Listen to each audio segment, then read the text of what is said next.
Salve María, llena eres de gracia, el Señor es contigo. Bendita tú eres entre todas las mujeres, y bendito es el fruto de tu vientre Jesús.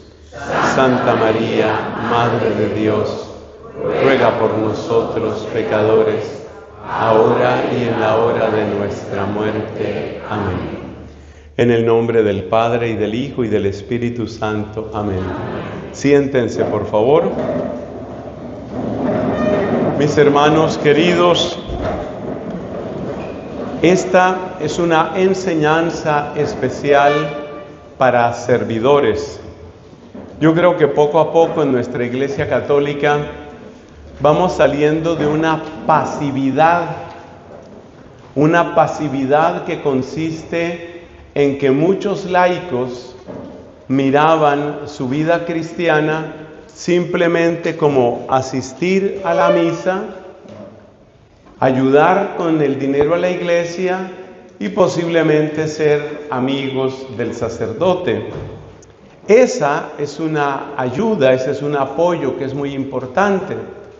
Pero hoy, cada vez más bautizados, más laicos, y entre esos están ustedes, están descubriendo precisamente la riqueza de su vida cristiana.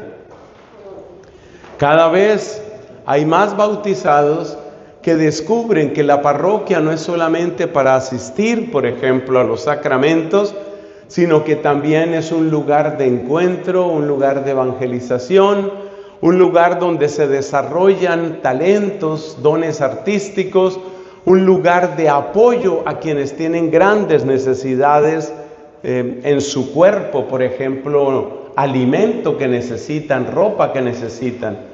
Poco a poco nuestras parroquias, nuestros grupos y movimientos van adquiriendo esa fortaleza, podemos llamarlo, que no es otra sino la fuerza que el Espíritu Santo tiene en tu corazón y en tu vida.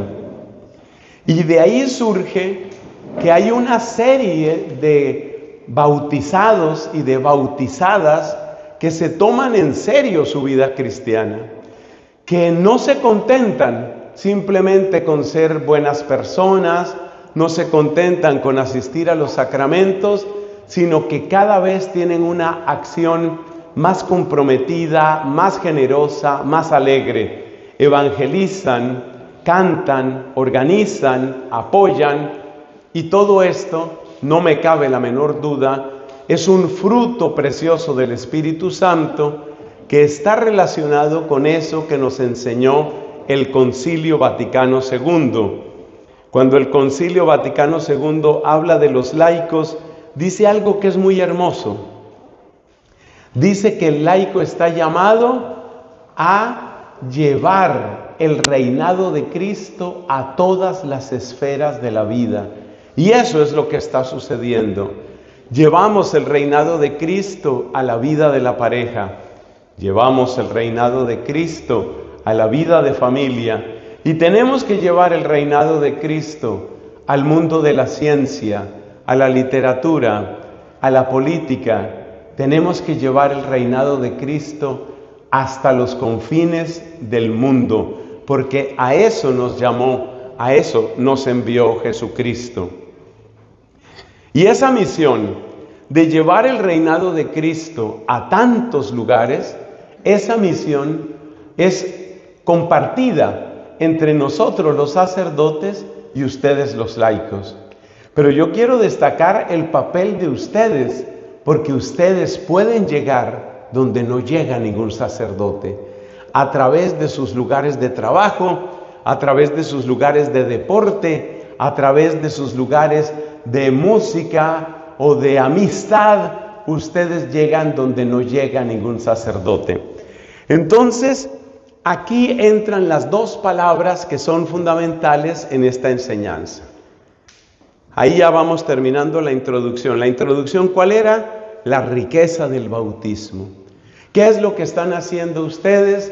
Yo los miro y me da cariño, me da alegría, me da esperanza ver a cada uno de ustedes. ¿Qué es lo que están haciendo ustedes? Están poniendo a trabajar su bautismo. Eso es lo que están haciendo.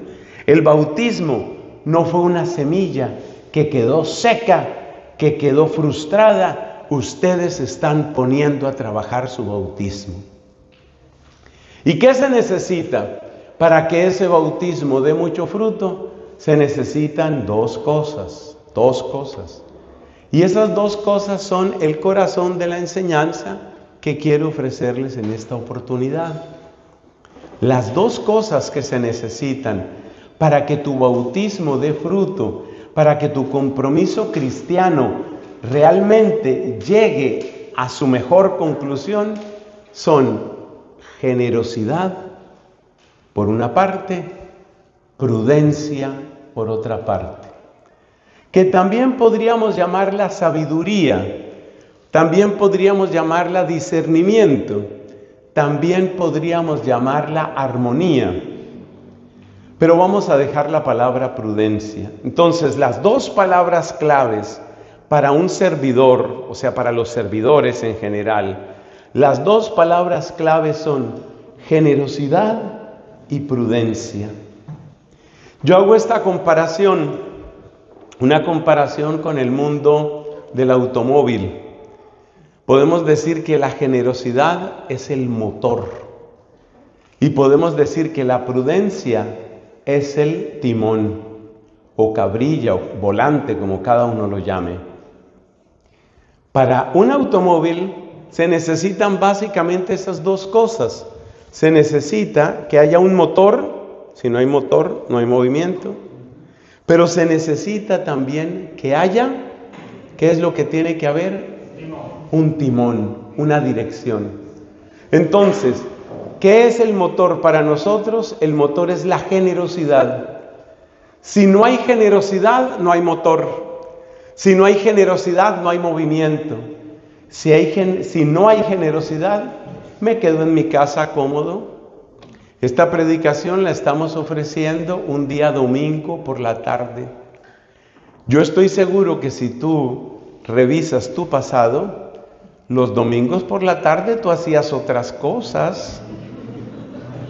Posiblemente para muchas personas el domingo por la tarde era el día de sentarse cómodamente en su sofá, sacar una cervecita tal vez, mirar los partidos de fútbol, escuchar un poco de música, visitar a unos amigos.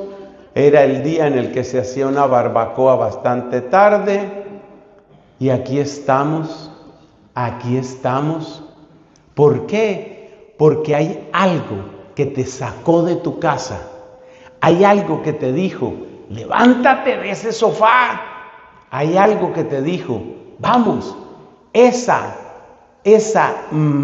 impulso, eso es lo que llamamos generosidad. Ya lo vamos a explicar después avanzando en esta predicación. Esa es la generosidad. Sin generosidad nadie te saca de tu zona de confort. Entonces vamos a decir esto para las personas que están tomando sus apuntes, que son como un 80%. Los demás, pues uno se da cuenta que se avergüenzan, bajan la cabeza, que no me mire el Padre. Entonces, la primera frase que nos interesa escribir: la generosidad me saca de mi zona de confort. Porque la generosidad siempre es un éxodo. Ustedes saben que los hebreos, a pesar de que se quejaban, ustedes saben que los hebreos tenían comodidad en Egipto. Ustedes se acuerdan cuando ellos estaban en el desierto y tenían nostalgia de Egipto. Y decían, ay, qué bien que estábamos allá. Era su zona de confort. Pero esa es una gran enseñanza bíblica para que la escriban también. Mi zona, que es la palabra más dura que van a oír esta tarde, mi zona de confort es mi zona de esclavitud. ¡Ay, qué duro! ¡Ay, qué duro! Mi zona de confort es mi zona de esclavitud. ¿Y eso quién nos lo enseña? Nos lo enseña el Éxodo y el Levítico y Números y Deuteronomio, sobre todo Éxodo, Levítico y Números. Fíjate que los hebreos estaban en esclavitud y de vez en cuando se quejaban. Eso se me parece a cuando algunos jóvenes se quejan. ¿Y por qué? ¿De qué se quejan los jóvenes? Que se acabó la comida en la nevera, que se cayó el wifi.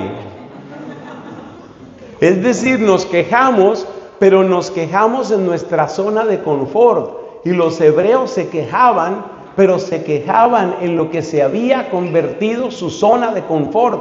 Porque la zona de confort es la zona de esclavitud. Y si quieres agregar esta frase en tus apuntes, el que te maneja el confort te maneja la vida. El que te maneja el confort te maneja la vida. Y por eso es necesario, eso lo practicó mucho el Papa Francisco y yo lo he dicho por todas partes, es necesario practicar dos virtudes que este Papa recién fallecido, Dios lo tenga en su gloria, este Papa practicó, y en eso muy buen jesuita, la austeridad y la sobriedad. La sobriedad es usar solamente lo necesario. La austeridad es no darse gusto en todo lo que uno quiere. Muchas veces se traslapan austeridad y sobriedad, pero son dos cosas distintas. Repito, la sobriedad consiste en que voy a utilizar lo necesario. Es como una especie de alergia al lujo. Alergia al lujo. Porque el lujo en el fondo es aquello que no es necesario, pero que resulta agradable, resulta bonito, resulta ornamental. Entonces, la sobriedad nos invita a tener cierta alergia al lujo y concentrarnos más bien en lo que es necesario. Esa es la sobriedad.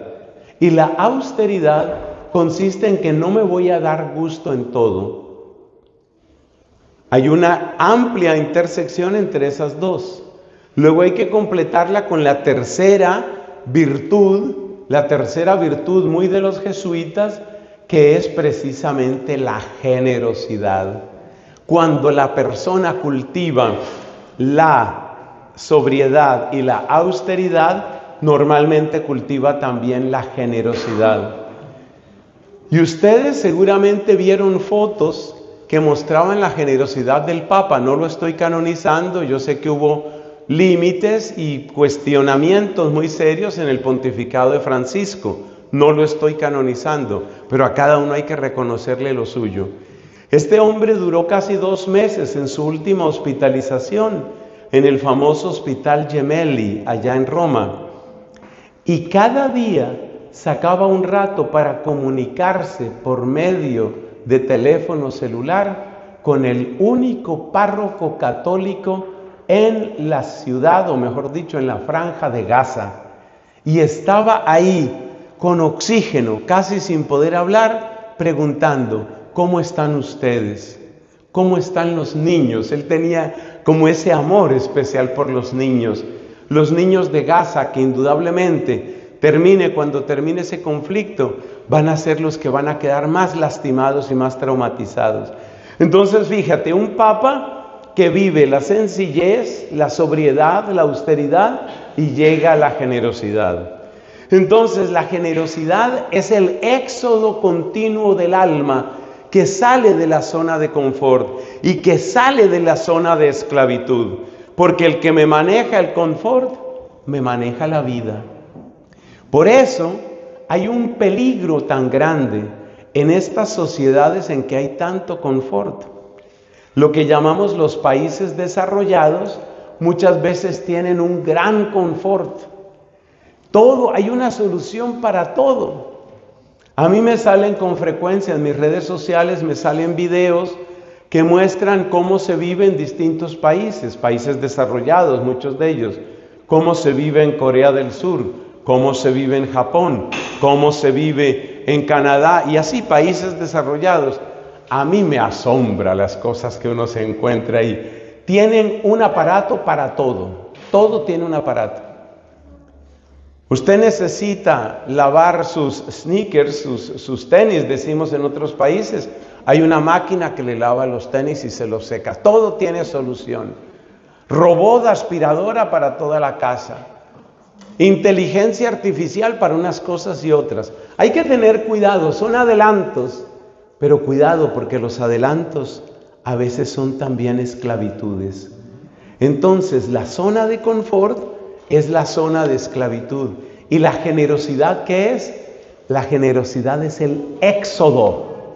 Oiga esa definición tan bonita. La generosidad es el éxodo de mi zona de confort, como hicieron ustedes hoy.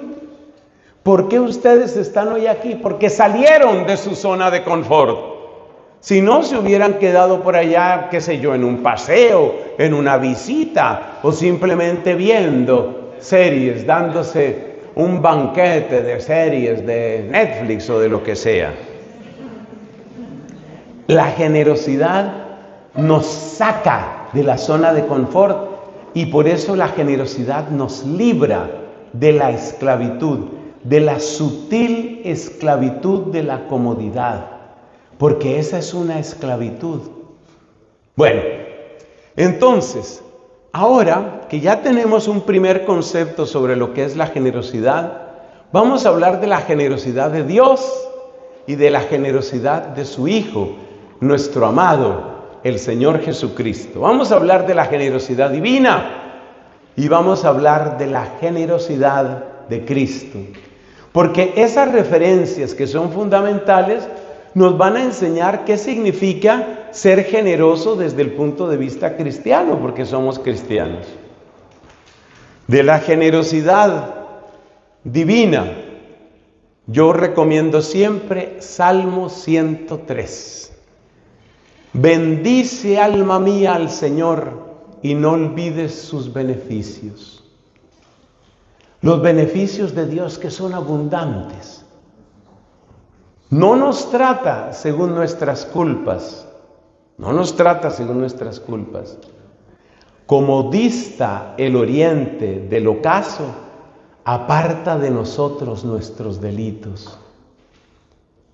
Este es el Dios generoso, del que ya nos hablaba el Antiguo Testamento, lento a la ira. ¿Y qué más dice? Rico en clemencia o rico en misericordia. Rico en misericordia. Nuestro Dios es un Dios abundante, rico en misericordia. Y si yo me he equivocado, y si yo he pecado, y si yo he caído, mira la frase que nos dice a través del profeta Ezequiel: ¿acaso quiero yo la muerte del pecador y no que se convierta y viva? Aunque nos hayamos equivocado, aunque hayamos obrado mal, nuestro Dios es un Dios generoso que no se solaza destruyendo, sino que quiere que el pecador se convierta y viva. Se convierta y viva. Hay otros textos, muchísimos textos que nos hablan de esa generosidad, pero yo creo que podemos atenernos al testimonio de Cristo, porque Cristo habla de la generosidad de su papá, especialmente en el Sermón de la Montaña. Tal vez los versículos más apropiados en este momento son: Él hace salir el sol sobre malos y buenos, hace caer la lluvia sobre justos e injustos. Aquí ya aparece un rasgo interesantísimo de la generosidad, y es que la generosidad no depende de la respuesta. Uno cree que es generoso, pero la mayor parte de nosotros no somos generosos.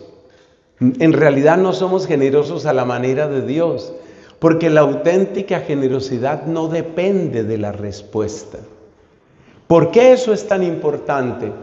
Porque la generosidad que no depende de la respuesta quiere decir que tiene el motor adentro. Es decir, que no es un negocio. La generosidad no es un negocio. ¿Qué queremos decir con esa palabra? Es que resulta que la mayor parte de nosotros vivimos bajo la lógica de la transacción. ¿Y la lógica de la transacción cuál es? Yo le sonrío al que me sonríe. Yo invito al que me invita. Yo trato bien al que me trata bien. Pero date cuenta que en esa lógica, en esa manera de obrar, que es propia de la transacción, mira que en esa manera de obrar Tú dependes de lo de fuera. Si yo voy a tratar a este amigo y resulta que es muy agradable, lo trato bien. Pero si él es antipático, lo trato mal. Entonces, ¿mi comportamiento de qué depende? De lo de fuera. Depende de cómo me traten, depende de cómo me hablen, depende de si me agradecen, depende de si me quieren. Dios no es así. Dios no es así. El comportamiento de Dios no depende en su generosidad, no depende de la respuesta. Dios sigue siendo Dios de amor, Dios sigue siendo Dios de compasión, Dios sigue siendo Dios generoso, haya o no haya respuesta. Alguien podrá decir, bueno, ¿y lo que nos han enseñado sobre el infierno? Es que el Dios generoso no es un Dios que se imponga.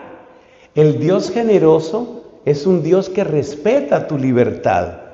Por eso una de las maneras de describir el infierno es como la huida perpetua de la luz y el amor de Dios. La manera de describir a un condenado, que Dios no permita eso para ningún ser humano, pero sabemos que el infierno no está vacío, porque en el infierno tristemente pues ya están los ángeles caídos. Entonces, ¿quiénes son los habitantes del infierno? No es que les haya faltado amor, no. Dios le revelaba a Santa Catalina de Siena que la misericordia de Dios llega hasta el infierno. Pero, ¿qué es lo que pasa con los condenados? No es que Dios los haya dejado de amar, sino que ellos han rechazado y rechazan perpetuamente ese amor. No es defecto del amor divino que los condenados estén en el infierno. No es defecto del amor de Dios. Es huida perpetua. Imagínate una persona que está enferma, pero su enfermedad se puede tratar. Hay unos muy buenos antibióticos con los que se le puede tratar su enfermedad. Y el médico le dice, mire, necesita estos antibióticos. No tengo con qué pagar eso. Yo se los doy. No los quiero. Se los mando a la casa, no los voy a recibir. La persona está huyendo de su remedio. El remedio existe, se lo están dando, pero está huyendo. Ese es el infierno. El infierno es la huida de la luz y del amor. ¿Por qué los condenados huyen de la luz y del amor? Básicamente por soberbia, es decir, por un rechazo a todo lo que tenga que ver con Dios. Pero ese es otro tema. Entonces, la generosidad divina, la generosidad del Padre Celestial, se muestra en que no depende de la respuesta. Digno hijo de su Padre, nuestro Señor Jesucristo fue también así. Así también fue. Ejemplo luminoso. Cuando lo estaban crucificando, mira las palabras que dice Cristo. Perdónalos, porque no saben lo que hacen. Lo están destruyendo, lo están maltratando, lo están humillando, le están causando tanto dolor. ¿Y qué sale de Cristo? Amor, perdón. ¿Qué nos demuestra eso? Que Cristo, lo mismo que el Padre Celestial, ama. Tú no le puedes impedir a Cristo que te ame. Es una frase muy rara, pero es bueno tenerla presente. No le puedo impedir a Dios que me ame. No le puedo impedir a Cristo que me ame. Cristo me ama. Cristo me ama. Cristo me busca. Cristo me ofrece. Y hasta el último aliento que tengamos en esta tierra, estará Cristo ofreciendo su salvación. Eso que Cristo vivió fue lo mismo que enseñó. Cristo nos enseñó, amen a sus enemigos. ¿Qué quiere decir ese amar a los enemigos? Quiere decir que nosotros, lo mismo que el Padre Celestial, nosotros, lo mismo que Cristo nuestro Maestro, nosotros, lo mismo que Dios Padre y que Cristo, nosotros hemos de amar. ¿A quién? ¿Al que me caiga bien? ¿Al que me convenga? ¿Al que me ayuda? ¿Al que piensa como yo? No. Son muchos los pasajes en los que Cristo muestra ese tipo de amor. Para mí uno de los más impresionantes es cuando aquel centurión romano le dice: tengo en casa un criado que sufre mucho. Y mira la respuesta de Cristo: voy yo a curarlo. ¿Quiénes eran los romanos? Los romanos eran los invasores, los romanos eran los opresores, los romanos eran los tiranos y los romanos eran paganos. Y no hay nada que le produjera más asco a un judío que un pagano. Tenían tanto asco que cuando tenían que ir al mercado y tratar con un pagano, llegaban a la casa a lavarse. ¿Te acuerdas de ese pasaje donde preguntan por qué no se lavan las manos los discípulos? No era un tema de higiene, era un tema de asco. Le tenían asco a los paganos, asco. Pero además de asco, les tenían rabia, por no decir odio, a los romanos, porque eran los opresores, los explotadores, los invasores. Eran los enemigos, para decirlo con una palabra corta. Pero ¿qué dice Cristo? Voy yo a curarlo. Cuando Cristo dice voy, quiere decir que está dispuesto a entrar en la casa de un pagano. A ningún judío se le ocurría eso. Ningún judío podía estar dispuesto a hacer algo así. Entrar en la casa de un pagano. O sea, si solo saludarlo por la calle ya hace que me tenga que lavar, imagínate lo que es entrar a la casa de un pagano. Es peor que entrar a una tumba. Es peor que sumergirse en un basurero. Es peor que entrar a una cloaca. Sentían asco. Pero el amor de Cristo va más allá del asco, porque el amor de Cristo es generoso, generoso. Esa es la generosidad de Cristo. Y aquí tenemos otra frase muy importante sobre la generosidad. La generosidad vence barreras. Las barreras del racismo, las barreras del desprecio, las barreras del prejuicio, las barreras de las antiguas rencillas y divisiones.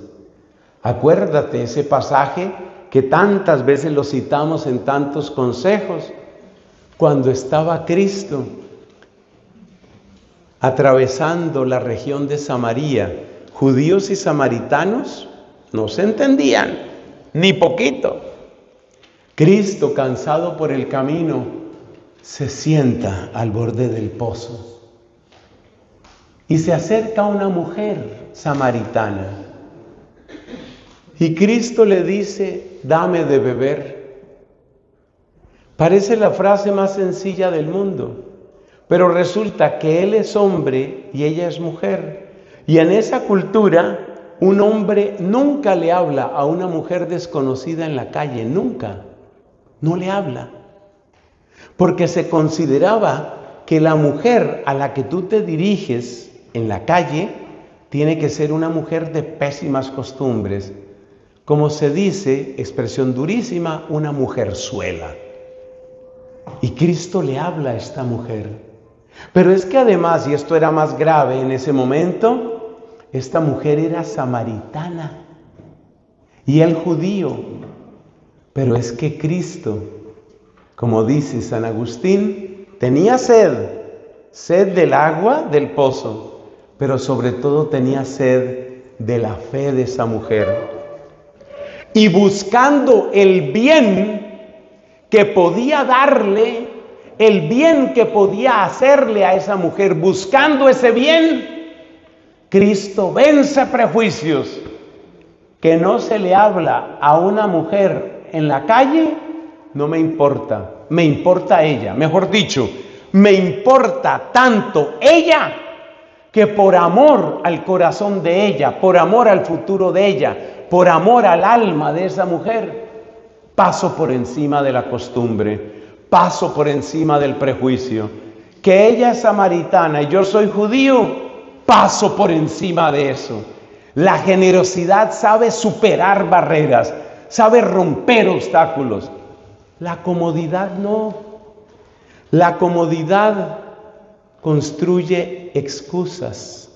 La generosidad abre caminos. Escribe eso que te conviene. La generosidad, repito, la comodidad construye excusas. La comodidad construye excusas. La generosidad abre caminos. ¿Y qué significa abrir caminos? Gracias, destápalo por favor.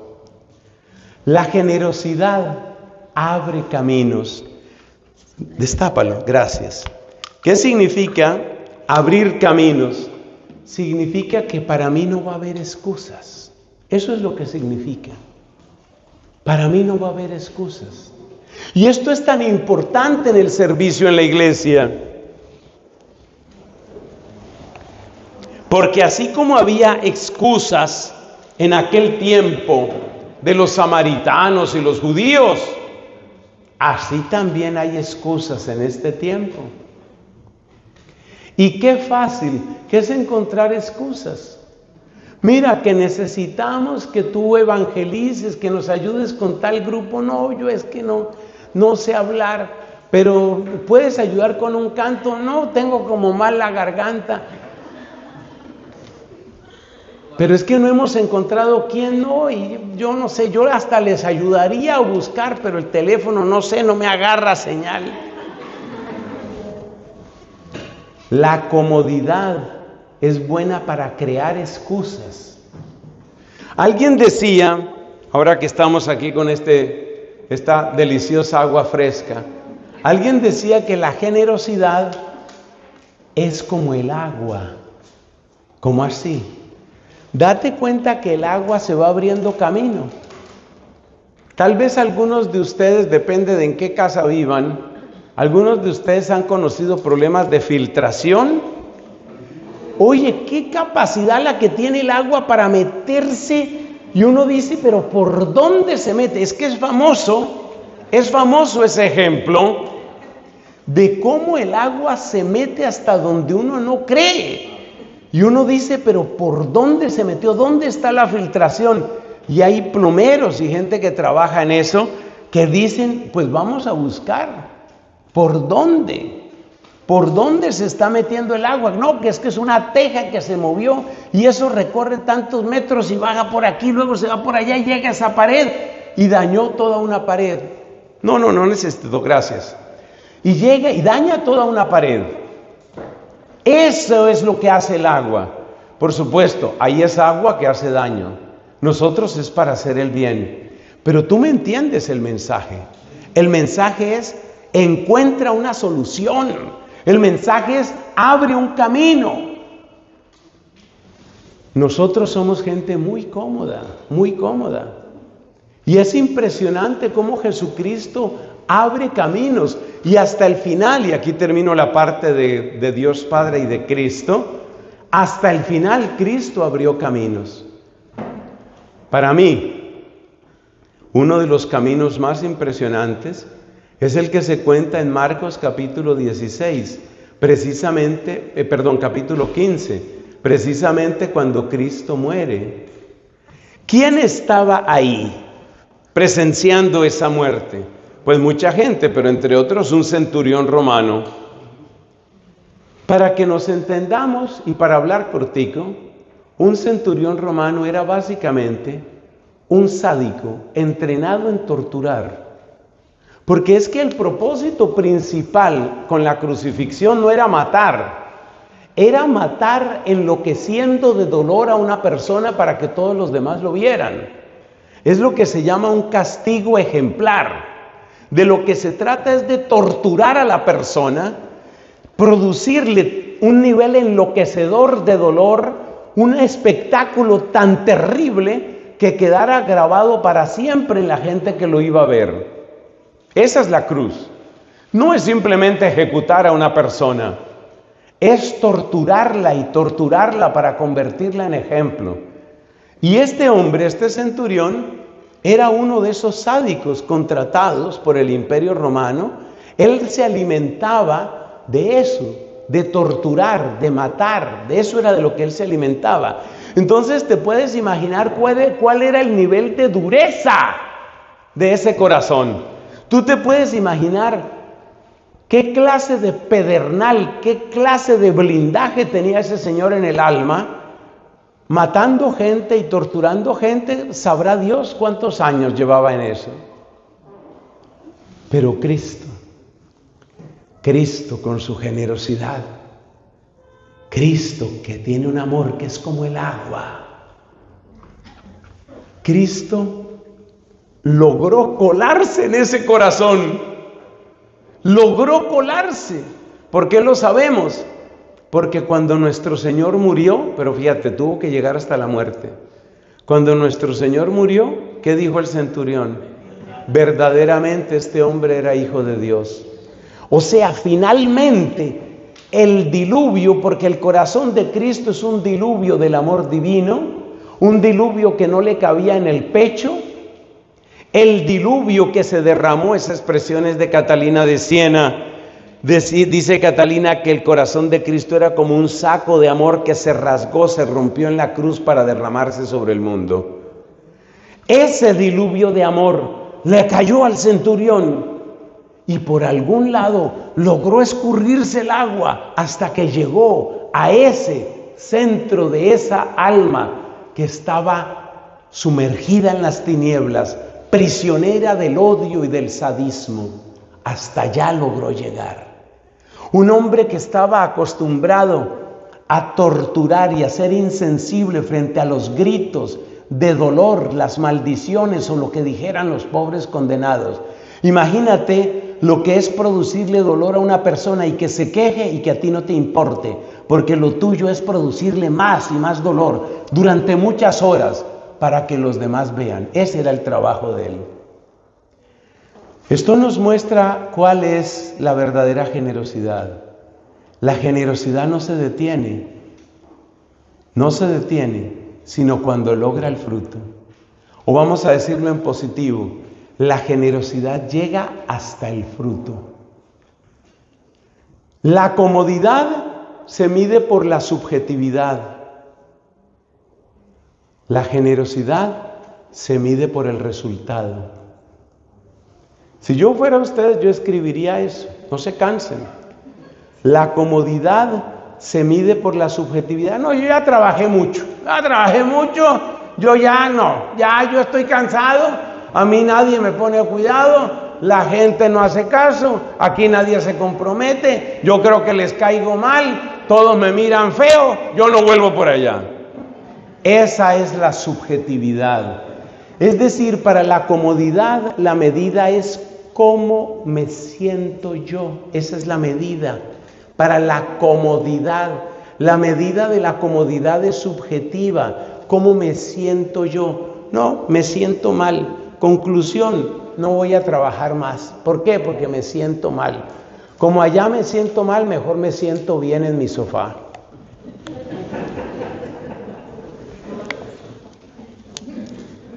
La generosidad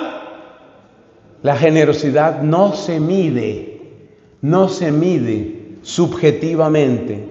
Lo importante no es cómo me siento yo, lo importante es el resultado. Esa frase que está escribiendo esta querida señora ahí en su cuaderno, esa frase que está escribiendo nos ayuda a entender una de las palabras más difíciles de comprender del Evangelio, que si uno no la analiza por este lado que llevamos, no se entiende nunca. Esa palabra es negación de sí mismo. Negación de sí mismo. Uno no entiende lo que es la negación de sí mismo. No lo entiende. La negación de sí mismo también se dice en castellano con una sola palabra, abnegación. ¿Qué es la abnegación o la negación de sí mismo en cristiano? ¿Qué es? Es lo siguiente: no voy a medir mi amor, o no voy a medir, me gusta más el verbo que el sustantivo, no voy a medir mi amar no lo voy a medir por mi sentimiento, sino por el fruto. Esa es la abnegación. Porque eso quiere decir que si yo pongo mi corazón en el fruto, y el fruto ¿cuál es? Que tú tengas vida, que tú tengas vida, que tú tengas vida eterna, que tú conozcas al Señor, que tú obedezcas al Señor, que tú llegues al Evangelio. Esa es la medida. Como mi medida es que tú conozcas a Jesús, que tú conozcas el poder de Dios, que tú entres en el reino de Dios. Como esa es mi medida no está en cómo me siento yo. Hoy me siento, no sé, me siento como raro, no sé, me siento como raro. Yo como que hoy no voy a evangelizar, me siento como raro. Creo que hoy no es día de evangelizar. Hoy no es día de evangelizar. Esa es la subjetividad, esa es la comodidad. ¿Cómo me siento yo?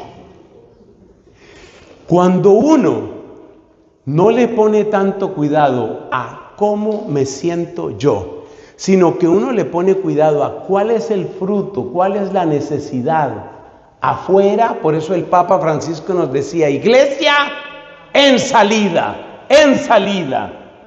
Y eso lo practicó él.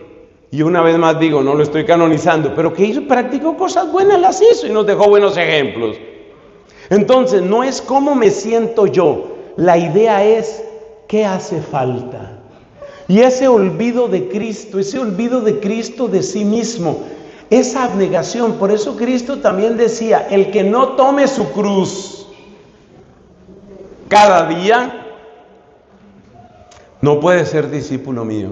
Y uno dice, ¿pero qué es tomar la cruz cada día? Y uno dice, ¿y qué es la abnegación? Hoy lo estamos entendiendo. Hay que entenderlo desde el amor y desde la generosidad. Cuando tú empiezas a mirar la necesidad que hay, cuando tú empiezas a ver el fruto que hace falta, y tú vas poniendo tu corazón cada vez más y cada vez más y cada vez más en ese fruto, empiezas a olvidarte de ti mismo, empiezas a olvidarte de ti misma. Y el olvido, el santo olvido de uno mismo, esa es la abnegación. Los papás y las mamás, que la mayoría de ustedes o todos tal vez son papás y mamás, ustedes saben mucho de eso. Usted piense que usted tiene muy enfermo a un niño, y sobre todo cuando son niños pequeños nos conmueven. Yo pienso que para un papá, si yo que no soy papá biológico, a mí me conmueven tanto los bebés enfermos, los bebés que nacen con problemas, eso lo conmueve a uno. Entonces, si tú tienes a tu hijita, tu bebecita, la tienes enferma y te toca correr para el hospital a la 1:30 de la mañana, a ti se te olvida dormir, a ti se te olvida comer, a ti se te olvida el dolor de cabeza, a ti se te olvida el problema del tráfico, a ti se te olvida la seguridad, a ti se te olvida todo. ¿Por qué? Porque ella, esa bebecita preciosa, ese bebito, necesita. ¿Qué es generosidad? Es ver bebés en todas partes. Escriba eso, que eso no lo voy a oír en otras partes, en otro lugar. La generosidad es ver bebés en todas partes, pero son los bebés de Dios. Los bebés de Dios. ¿Y quiénes son los bebés de Dios? Los que apenas están por nacer a la vida divina. Entonces Jesús miraba bebés por todas partes. Jesús te miraba y dice, y este hombre ya viejo, que hasta abuelo es, pero es un bebé. ¿Por qué es un bebé? Porque está naciendo, está por nacer a la vida divina. La generosidad consiste en ver bebés por todas partes, bebés en el orden de la gracia, bebés que están a punto de nacer. Y cuando tú tienes ese corazón, tú empiezas a olvidarte de ti mismo. Tú empiezas a olvidarte de ti misma y empiezas a caminar y empiezas a servir. Para mí uno de los pasajes que más me impactan sobre la generosidad de Cristo es ese pasaje en el que nos cuentan, antes de la barca y la tormenta, nos dice ese pasaje que Cristo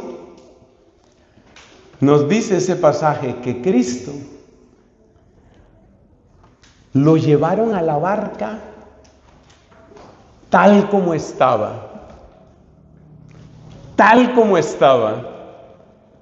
y se quedó dormido.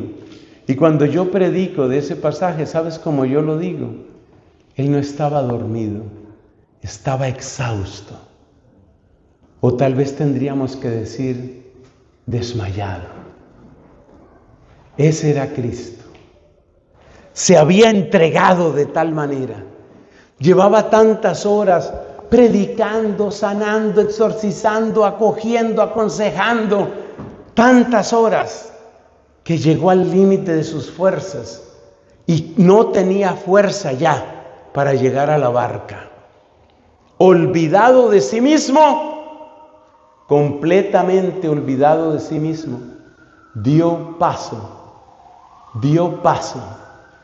para llegar a ese punto de cansancio, a estar extenuado.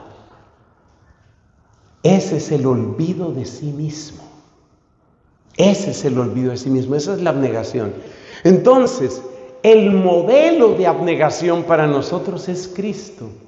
Porque el modelo de generosidad para nosotros es Cristo. Y el modelo de servidor para nosotros es Cristo. Eso es ser verdaderamente servidor. Quiero cerrar esta parte de la generosidad porque podríamos hablar ahora de los santos. Podríamos hablar de la generosidad de María. Podríamos hablar de la generosidad de Francisco, de San Vicente de Paúl, de San Alfonso María de Ligorio, de San Francisco de Sales. Es que cada santo se ha formado en el mismo crisol. ¿Y cuál es el crisol donde se forman los santos? El Sagrado Corazón de Jesús. Ahí es donde se forman. Ahí es donde se forman los santos. Pero el tiempo no nos da. Así que solo quiero terminar este punto de la generosidad con una última palabra. Y esa palabra es que aquello que hizo generoso a Cristo es lo mismo que te hace generoso a ti. Y se llama la unción del Espíritu Santo. La unción del Espíritu Santo. La persona que está llena del Espíritu hace maravillas. Y hay dos pasajes de la Biblia que conviene recordar aquí. En San Lucas encontramos esta expresión. Nos comenta el evangelista que los discípulos de Juan Bautista, 2 discípulos de Juan Bautista, fueron a donde estaba Cristo para preguntarle: ¿eres tú el que ha de venir o tenemos que esperar a otro? Pero lo que yo quiero destacar es lo que nos dice el evangelista. En ese momento el Espíritu lo impulsaba a sanar. El Espíritu lo impulsaba a Cristo a sanar. Y ese Espíritu Santo que ungió a nuestro Señor y que lo impulsaba, es el mismo Espíritu que tú recibiste en el bautismo. Es el mismo Espíritu que tú recibiste en la confirmación. Es el mismo Espíritu al que estábamos clamando con los cantos antes de este momento. Dios no tiene 2 Espíritus Santos. Dios tiene un Espíritu Santo. Y el Espíritu Santo que hizo fecundas las entrañas virginales de María, el Espíritu Santo que impulsó a Cristo a hacer toda esa obra, es el mismo que tú tienes. No hay 2 Espíritus Santos.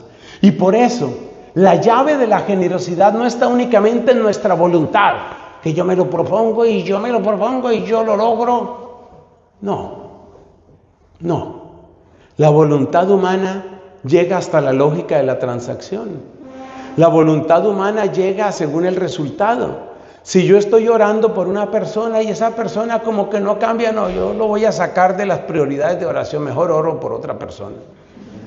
Uno se cansa de orar, uno se cansa de perdonar, uno se cansa de dar, uno se cansa de predicar. La voluntad humana no da para tanto. Pero si la unción del Espíritu está en ti, si el Espíritu Santo está en ti, ahí sí te creo que la generosidad no se agota. La primera biografía de santo que yo leí fue la de un santo abundantísimo en la generosidad. Su nombre, San Martín de Porres, conocido por la gente de aquel tiempo y de muchos otros tiempos como Martín de la Caridad. No se cansaba de amar, de ayudar. Y es que no solamente se compadecía y ayudaba a los seres humanos, resulta que querían acabar con una plaga de ratones que había ahí en el convento. Yo conozco ese convento, yo pude ir allá en Lima. Y Martín de Porres, que parece que tenía tanto amor que le sobraba incluso para darlo a los animalitos, entonces dijo: ¿y por qué van a matar a los ratones? Porque se están comiendo las cosas de la despensa. ¿Quién sabe por dónde se meten esos malditos ratones? Y él dijo: no, déjeme, yo hablo con ellos.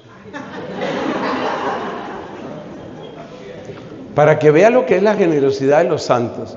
Y entonces dijo: yo hablo con ellos. Y yo hablo con ellos fue que hice un pacto con los ratones. Ratones, dejen de estarse comiendo la comida de los frailes.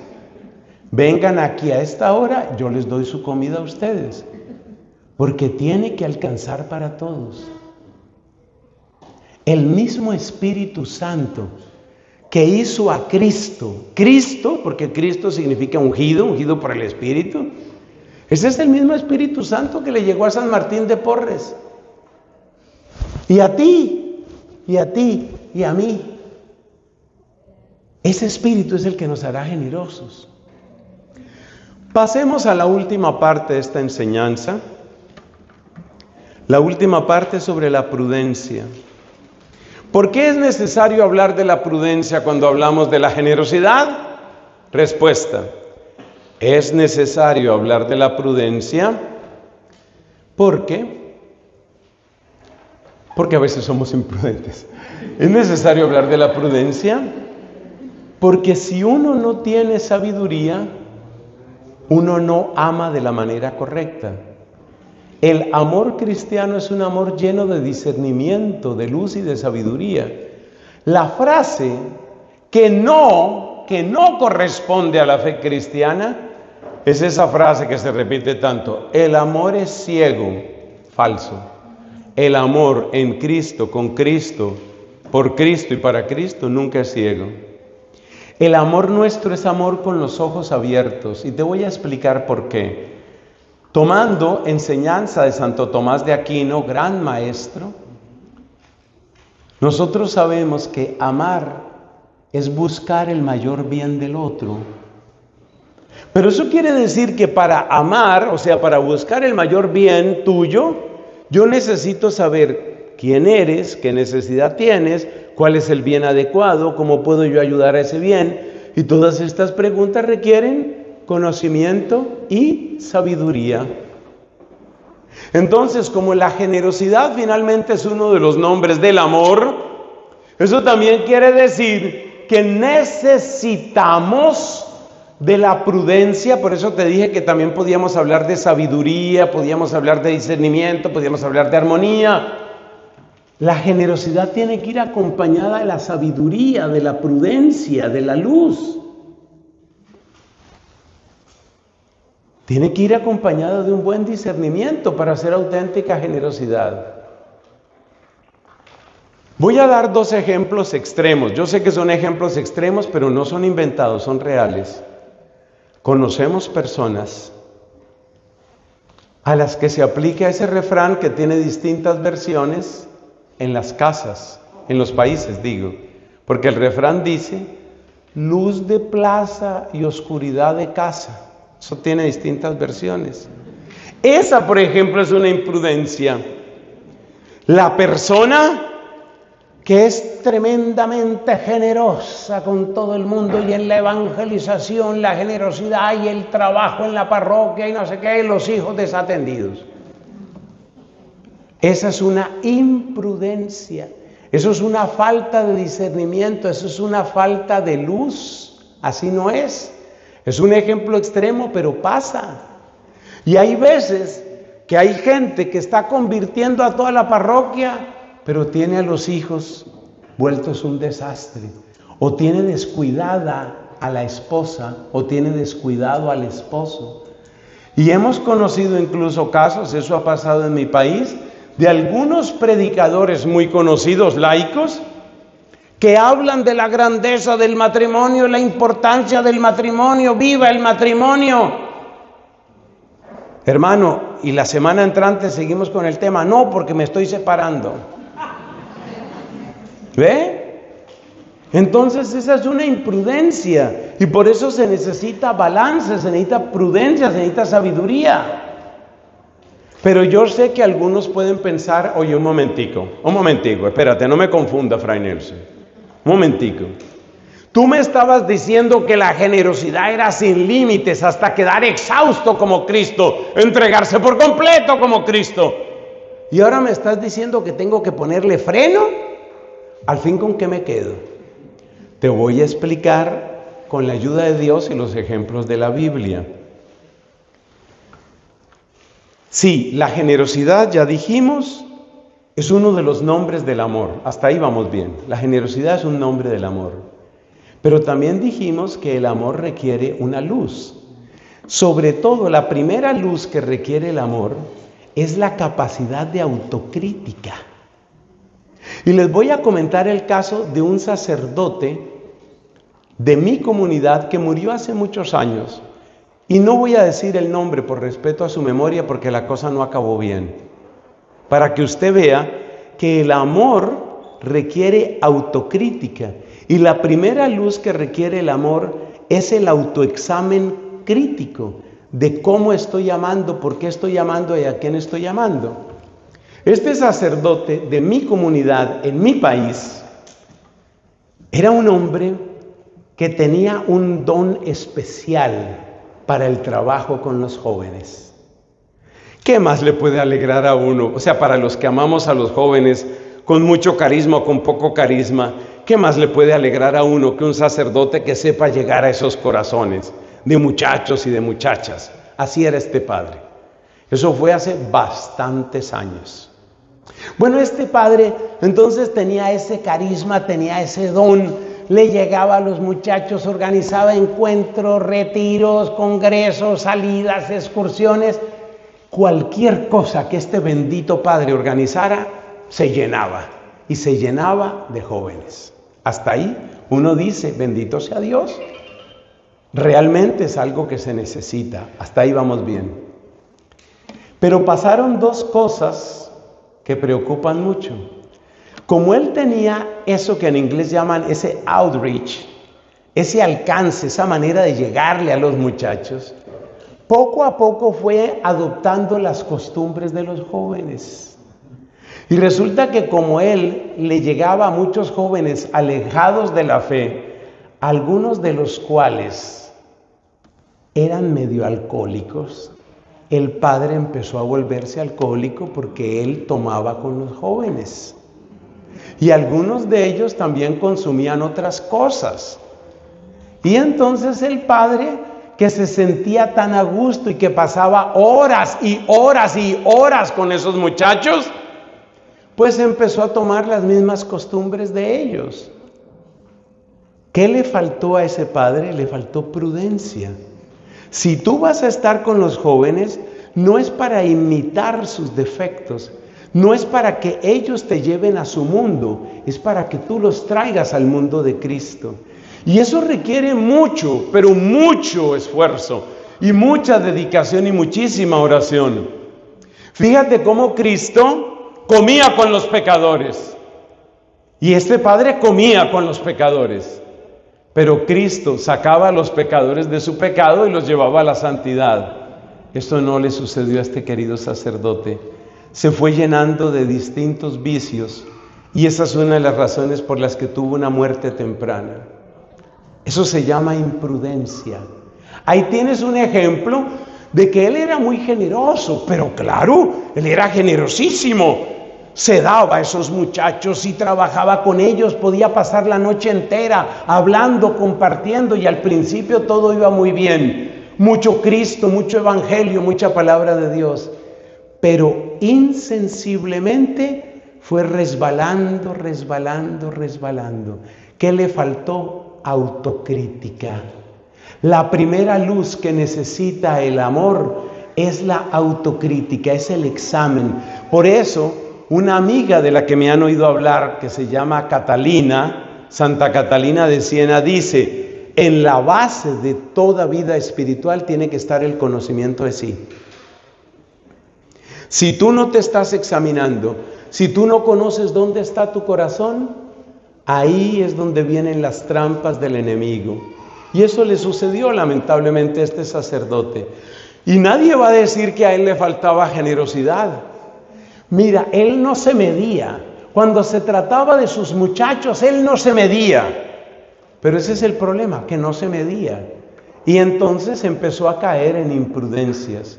Que yo sepa, nunca hubo ningún escándalo, particularmente de afectividad o esas cosas. Pero lo cierto es que sí hubo una situación de distintos vicios en donde fue entrando este sacerdote, vicios graves que finalmente arruinaron su apostolado, vicios graves que finalmente arruinaron su vida.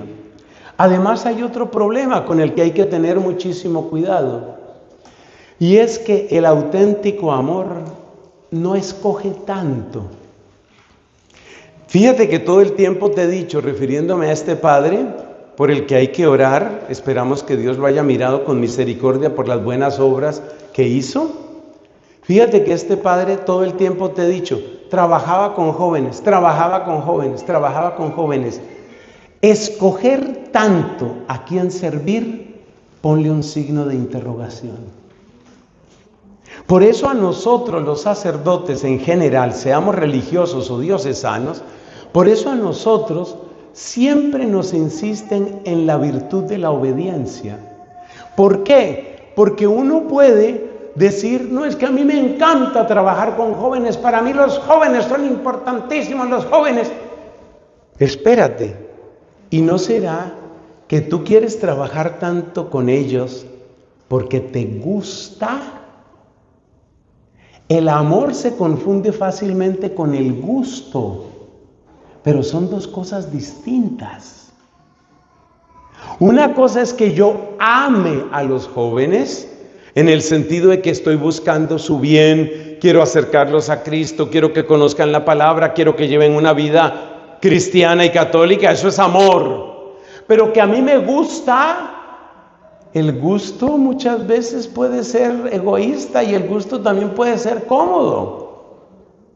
Entonces uno, por ejemplo, uno como sacerdote, pero eso vale proporcionalmente para todos, uno tiene que hacer también esa autocrítica. ¿Yo estoy buscando aquí el bien de la gente o yo estoy buscando aquí mi gusto? No es que esté mal que algunas cosas le gusten a uno, eso no es que esté mal, pero de nuevo, la sabiduría de la doctora de la iglesia vale aquí, y la sabiduría de la doctora de la iglesia, Catalina, dice: conócete y conócete ante Dios. Porque sin que te des cuenta llega el momento en el que el gusto cada vez es lo que va tomando la prelación. Y por ejemplo, les voy a dar casos, y estos son casos absolutamente reales y actuales. Hay personas, por ejemplo, que tienen una tendencia teológica, una tendencia eclesiológica, que va muy por el lado de la tradición, lo tradicionalista, etcétera. Y entonces, ¿qué pasa? Que si mi tendencia es tradicionalista, adivina a quién me encanta predicarles: a los laicos y a los grupos supertradicionalistas. ¿Y qué me van a dar los grupos supertradicionalistas? Muchos aplausos, muchas felicitaciones, mucho repetirme: ay, Padre, gracias a Dios que quedan sacerdotes como usted. Usted es la respuesta para la iglesia. Que viva Nelson, que viva. Y uno, sin darse cuenta, uno empieza a vivir de esas caricias emocionales y uno empieza a vivir de esos aplausos. Hay dos expresiones en inglés que describen muy bien esa psicología cuando uno empieza a fijarse únicamente en la gente que sintoniza con uno. Las cámaras de eco chamber. Echo chamber. ¿Qué es un echo chamber? Es una cámara de eco, es decir, tú te reúnes, tú que eres tradicionalista, te reúnes con tus tradicionalistas y todos nos confirmamos: ¿Qué opinan, muchachos? ¿Voy bien? Sí, padre, vas muy bien. Ustedes también van muy bien. Todos estamos bien. A ver, aclamémonos. Eso es un echo chamber. Es decir, finalmente estamos fortaleciéndonos, reforzándonos los unos a los otros. Y uno cree que está haciéndole un gran servicio a la iglesia. Eso es un peligro muy grande. ¿Por qué? Porque entonces yo vivo dentro de una burbuja, dentro de mi burbuja tradicionalista o dentro de mi burbuja carismática. Otra vez las palabras del Papa son muy útiles. Yo también conozco algunos sacerdotes, por todos oro y para todos pido bendición, pero yo conozco unos sacerdotes que brincan de grupo en grupo carismático. Y por supuesto, como son sacerdotes que tienen dones bellos, como son sacerdotes que tienen una experiencia fuerte del Espíritu, a ellos les pasa con sus grupos carismáticos como a los tradicionalistas con los grupos tradicionalistas. Y ahí viene la segunda expresión en inglés, preaching to the choir. ¿Qué significa preaching to the choir? Predicarle al coro. ¿Y qué quiere decir el coro? Pues se supone que en una iglesia los del coro están bastante convencidos de la fe. Entonces, si tú le estás preaching to the choir, si tú estás predicándole al coro, otra vez lo mismo del echo chamber, tú estás reforzándote y ellos te refuerzan y ahí nos quedamos todos contentos. Sal de tu burbuja, sal de tu burbuja, o por lo menos asómate fuera de la burbuja. Si tú vives en un círculo donde toda la gente es muy parecida a ti, rompe, rasga un poquito la burbuja, sé prudente, sé prudente. Entonces, por eso necesitamos autocrítica, que es la palabra que estoy enfatizando aquí. Uno tiene que tener autocrítica. Ya les conté que he cumplido un poquito más de 33 años de sacerdocio para la gloria de Dios.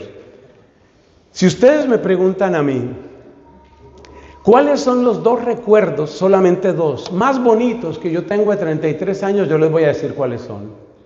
El primer recuerdo que tengo es un congreso, esto sucedió en Estados Unidos, en una zona de inmigrantes pobrísimos, no voy a decir cuál zona, lo he comentado otras veces, gente pero pobre, ilegales, corriendo todos los riesgos, sin ninguna cultura, es decir, plagados de sufrimiento, y así organizaron un congreso eucarístico. Y yo llevando la custodia en ese congreso con esos pobres, pero de los pobres que son despreciados en todas partes, yo me sentía, solo lo puedo describir con estas palabras, tan indigno, porque yo sentía que los héroes eran ellos, que lo arriesgaban todo con tal de que Jesús tuviera su congreso. Es uno de los momentos más felices de todos mis años de sacerdocio. Segundo, mi segundo momento más feliz fue una vez que tuve que predicar a un grupo de jóvenes. Nunca me había ido tan mal. Nunca me había ido tan mal. Y no esperen ustedes que les diga, pero después, no hubo pero después, me fue mal, fracasé. Desde el principio hasta el final fracasé. Quedé perplejo. El padre que me había invitado no sabía qué hacer conmigo. Finalmente me mandó a acostar temprano. Fracasé. Este tipo que ven aquí, yo fracasé. Pero ese día entendí, esto es salir uno de su burbuja. Esto es salir uno de su burbuja. Esto es darse cuenta que hay un mundo que necesita. Esto es darse cuenta que uno no está todo el tiempo preaching to the choir, que uno no está todo el tiempo dentro de su echo chamber. Eso es salir de la burbuja. Pero para eso uno tiene que ser crítico y uno tiene que darse cuenta todo lo que hace falta. Y esa es la primera condición para entrar en la prudencia. Conocerse a sí mismo y ser crítico y darse cuenta que detrás de ciertos heroísmos uno sigue siendo una persona muy cómoda. Porque tanto el sacerdote o los sacerdotes súper tradicionalistas que brincan de congreso tradicionalista a misa tridentina, a grupo tradicionalista, y ahí se la pasan, como los que se la pasan de grupo carismático en grupo carismático, Si tú entrevistas a un sacerdote de esos o a un predicador de esos, que los hay muchos de un lado y de otro lado, te van a decir: oh, mi vida es muy pesada, tengo tantos viajes, es muy difícil, pero yo todo lo hago por amor de Cristo. Todo lo hago por amor de Cristo. Por amor de Cristo. Y lo acariciado que tienes ese ego, querido amigo. Lo acariciado que tienes ese ego. Ten cuidado. Probablemente yo tengo más pecado que cualquiera, seguramente. Pero es mi deber advertir esto. Entonces, conócete, sé crítico contigo, date cuenta de la mediocridad en la que uno puede caer y date cuenta cómo uno puede creer que uno es muy generoso. Porque si uno está brincando de una echo chamber a otra echo chamber y a otra echo chamber, eso cansa. Pregúntame a mí cómo cansan los aeropuertos y los aviones. El otro día estaba haciendo cuentas con las aerolíneas que yo más viajo, que no voy a decir aquí porque me cobran la propaganda, pero estaba haciendo cuentas en los años que yo llevo de misión, que son básicamente 25 años, desde el año 2000 hasta el presente. En los años que yo llevo de misión, si tú sumas las millas de todos esos vuelos, que esa cuenta se la llevan a uno las aerolíneas, yo le he dado en 25 años más de 80 vueltas al planeta Tierra, sumando todo. Más de 80 vueltas a la Tierra le he dado yo, sumando todos los viajes. Y créeme que eso cansa. Hace poquito unos amigos que amo mucho, que tienen un apostolado mariano precioso aquí en Estados Unidos, me decía: padre, le tenemos una misión maravillosa. Usted llega, yo voy a decir aquí algunas ciudades que no son las de esa misión. Usted llega, invento en este momento, pero era parecido. Usted llega a Houston, de ahí viaja para Seattle, baja a San Francisco, sube para New Jersey, se devuelve para Luisiana. Y yo le dije: mire, espérate un momento. Sosiégate y respira. No me da el cuerpo, no me da la edad, no me dan las fuerzas. Tal vez antes yo hubiera hecho eso, pero ya no me dan. Ustedes dirán: ah, pero se ve joven. Pero es que hay gente que se ve joven y ya son abuelitos. Bueno, sigo. Entonces, hermanos queridos, los aviones cansan. Y uno puede sentir que uno es súper generoso porque está trabajando mucho. Estoy trabajando mucho. Estás trabajando mucho, pero dentro de tu echo chamber, dentro de tu club de fans. Y créeme que, aunque es un poquito agotador, eso de que en tantas partes te digan: padre, ¿me puedo tomar una foto con usted? Una foto. Mire, si ustedes me hubieran conocido hace 10 años, se hubieran dado cuenta que yo era mucho más moreno, pero me han ido destiñendo. O sea, eso tanta foto.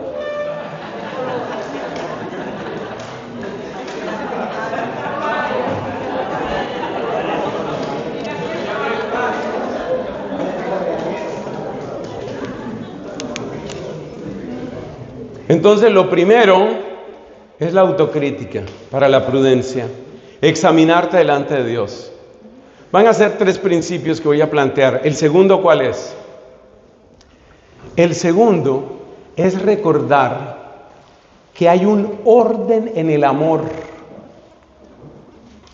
Esa expresión no es mía, esa expresión es de San Agustín. Hay un ordo amoris, orden en el amor. Y el orden en el amor, ¿qué quiere decir? Que mis obligaciones al amar tienen un orden. Y los grandes directores espirituales que ha conocido esta tierra siempre nos han enseñado que el orden en el amor empieza por tu estado de vida. Por ahí empieza.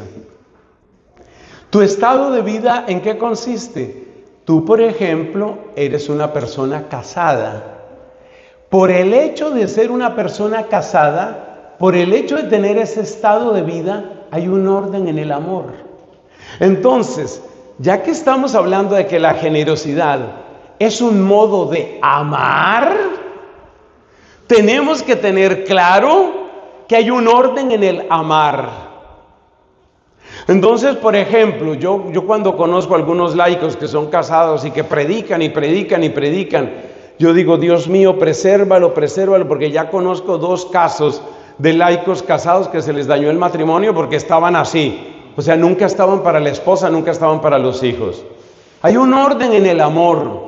Y la prudencia también consiste en eso, en que tú, con la mente y el corazón bien abiertos para Dios, conocimiento de sí mismo, con la mente y el corazón bien abiertos para Dios, y con la mente y el corazón bien abiertos en diálogo sincero con tu familia, porque ese es tu estado de vida, toma las decisiones.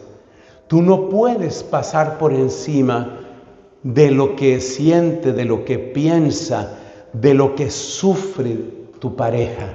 Y eso vale no solamente para la gente que viaja mucho y tiene muchos aeropuertos en sus cuentas.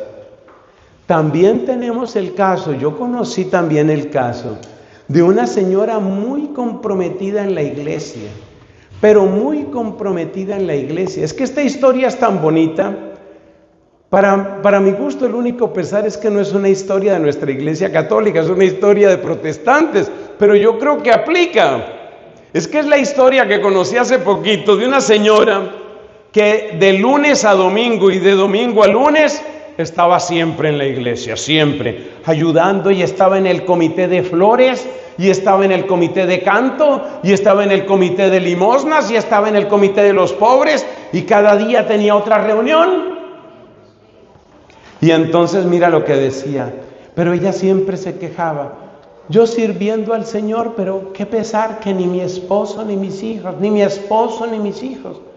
Un día el pastor, yo tengo que ser honesto, esta historia yo la conocí en el mundo protestante, o sea, la conocí de ese mundo. Un día el pastor le habla a esta señora y dice, yo veo que usted está aquí colaborando mucho y yo veo que usted siempre se queja. ¿De qué es que usted se queja? Y ella dice, pastor, de lo mismo que usted me ha oído, y si no me lo ha oído yo se lo digo, yo trabajándole al Señor, pero mire que ni mi esposo, ni mis hijos, ni mi esposa. El pastor se dio cuenta de lo que estaba sucediendo. ¿Cómo iba ella a acercar a los hijos a Dios si Dios era el motivo por el que ellos nunca tenían mamá? Entonces se necesita esa prudencia. Prudencia que no es dejar de amar, sino amar con orden. Escriba eso. Prudencia no es dejar de amar, es amar con orden. Amar con orden. ¿Y cómo descubro ese orden? Lo descubro en el conocimiento de mí mismo y lo descubro en el diálogo sincero, orante, cercano. ¿Con quién? Pues con mi familia, es mi estado de vida. Si ese es el estado de vida de ustedes, por supuesto. Otra cosa es el sacerdote, esa es otra vida. Pero estoy hablando de ustedes. Entonces el orden del amor es fundamental. Y el orden del amor se descubre así en la conciencia, en la oración. Pero como antes dijimos que a uno también le tienta la comodidad, entonces a usted le toca discernir de un lado y del otro. Señor, que yo no me quede en mi casa por comodidad, pero que tampoco huya de mi casa. Adivine por qué. Por comodidad. Porque uno también huye de la casa por comodidad. Hace poco me conmovió mucho el testimonio de una muchacha que incluso ella en cierto momento creyó que tenía vocación de religiosa. Creyó ella. Pero resulta que esta muchacha estaba metida, parecido a la señora anterior, estaba metida en todos los grupos juveniles, grupos de oración, grupos vocacionales. Finalmente pensó que servía para religiosa, pero parece que no hubo una voz que le advirtiera lo que estaba pasando. Querida señora nuestra, era una señorita, una muchacha, querida jovencita, no es tanto la vocación que usted tiene, son las ganas de salir de su casa.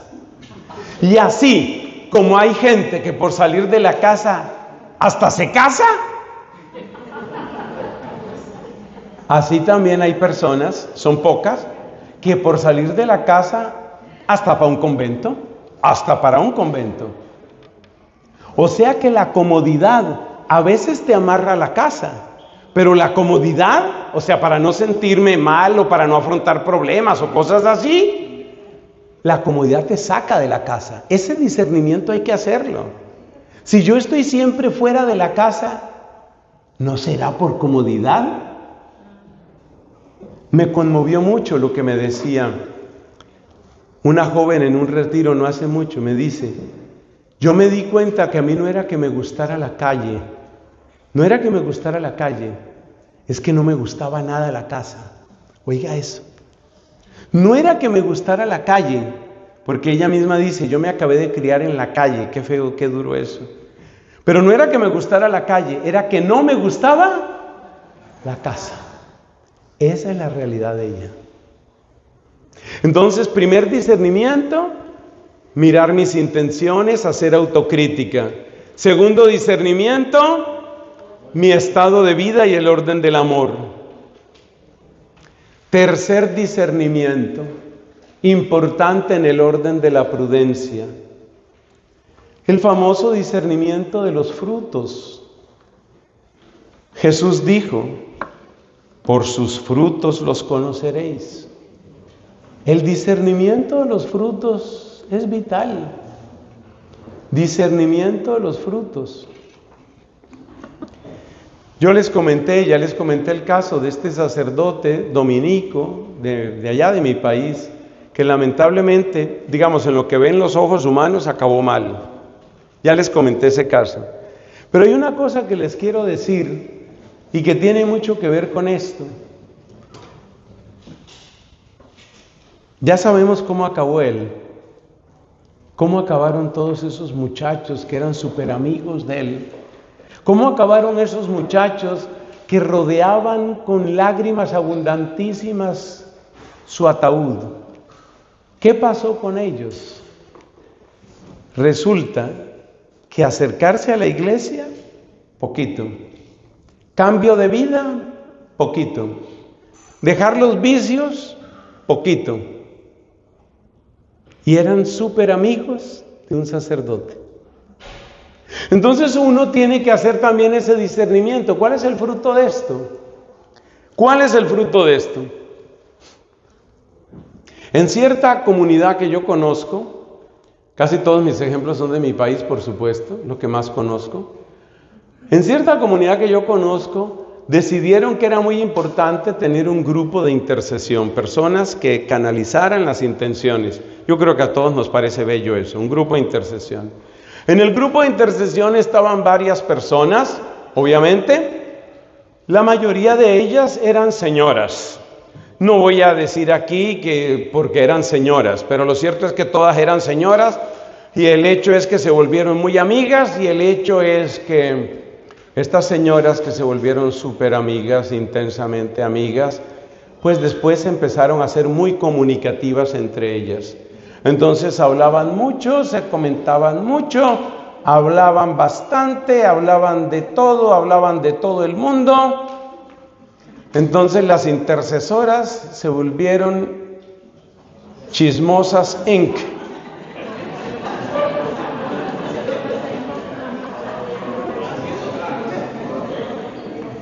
Claro, o sea, dime cuál es el paraíso de un chismoso, el comité de intercesión. ¿Cierto? ¿Cuál es el paraíso de un chismoso? Allá llega todo. Que fulanito se está separando de sutanita. Vamos a orar. Pero primero, déjame te explico los detalles. Oye, y esa no fue la muchacha esta que llegó y que, sí, ella misma. Entonces uno tiene que darse cuenta, aquí se aplican las tres cosas que dijimos, el autoexamen crítico, ¿cierto? Ese era el primer punto. El segundo punto, ¿cuál era? El estado de vida, bueno, ese no entra tanto aquí, pero conviene recordarlo. Y lo tercero, los frutos. Entonces, finalmente, en esa comunidad dijeron, necesitamos separar un poco a las asociadas vitalicias del comité de intercesión. Oye, ¿y qué problema para separar a esas señoras? Porque claro, sacarlas del comité de intercesión era sacarlas de la oficina de noticias.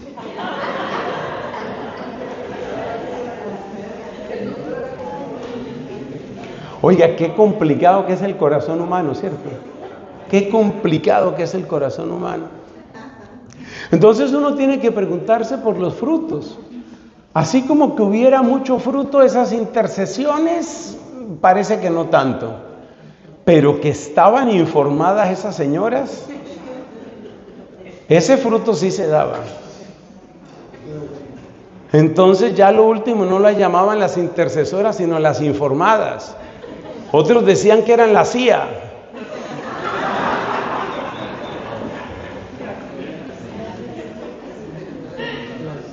No, eso le tenían una cantidad de apodos, que Home Security, bueno, le ponían de todos los apodos del caso.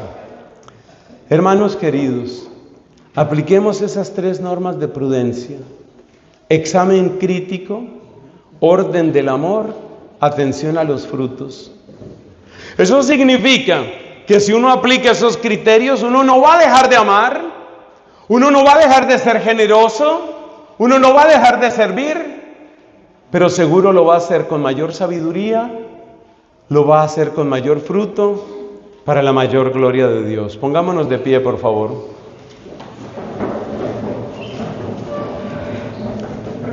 Santo Espíritu de Dios, de ti proviene el amor y de ti proviene la luz.